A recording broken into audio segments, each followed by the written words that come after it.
changes to the law happen incrementally and as small as possible. That's what's desirable. And the recent, for lack of better terms, the Taylor Court sort of got away from that and started making big changes rather than small micro changes. In areas where they felt they had something they wanted to accomplish as a construct that they all bought into. Yes, you get these wild swings. And that's, I guess that would be the very definition of an activist court.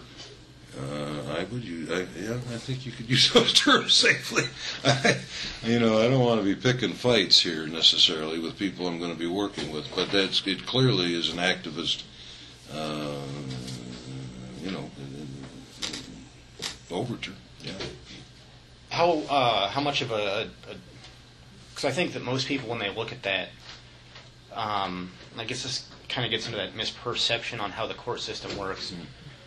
Most people, when they think of an activist court, they think of a court that goes out and looks at not the process but the results. The Taylor Court's reputation for siding with insurance companies over regular citizens, and instead of they go out and most people think of that as they go out and they look for the best possible outcome for the insurance companies, and they sort of overlook the process, the judicial process. Do you think that's, do you think that misperception is playing a role in there?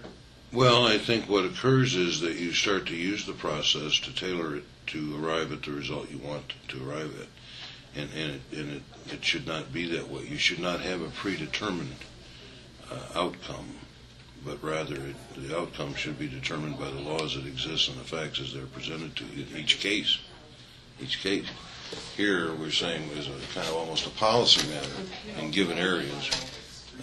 This is where we want to be, and we change things to get there. That's all the while saying we're being strict constructionists and doing one thing and saying another, basically. Is that? And I guess that's sort of the logical question. Is you're talking about making very small changes to the law to reflect the society, and on the other side you have people who say, well, if it's not exactly the letter of the law, then any changes whatsoever is reflective of an activist court. What's your reaction to that? Well, say that last part to me again. Well, you're saying that the law needs to be changed incrementally by the judiciary, by the judges, to reflect sort of changes in society, but then you have people who say, well, any changes whatsoever that change the law that doesn't come from the legislature is an act. Oh, no, that would be inaccurate. I mean, there are two ways that the law evolves.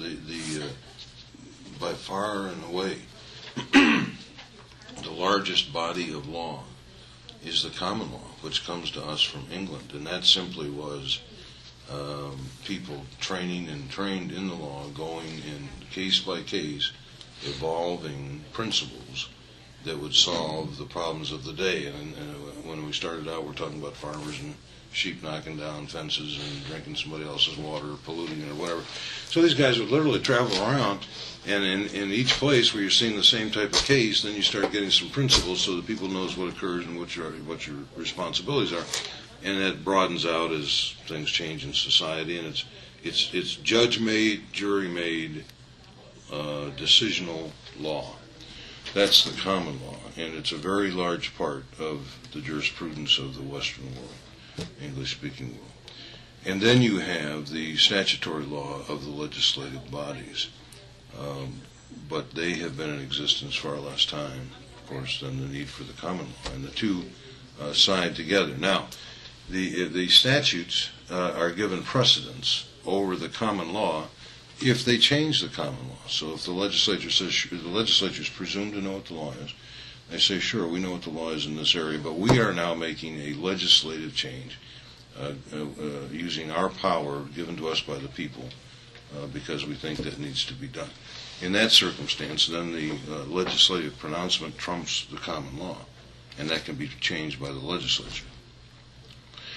And frequently, it needs to be interpreted by judges because not all legislation is crystal clear as to how it would apply or what's intended.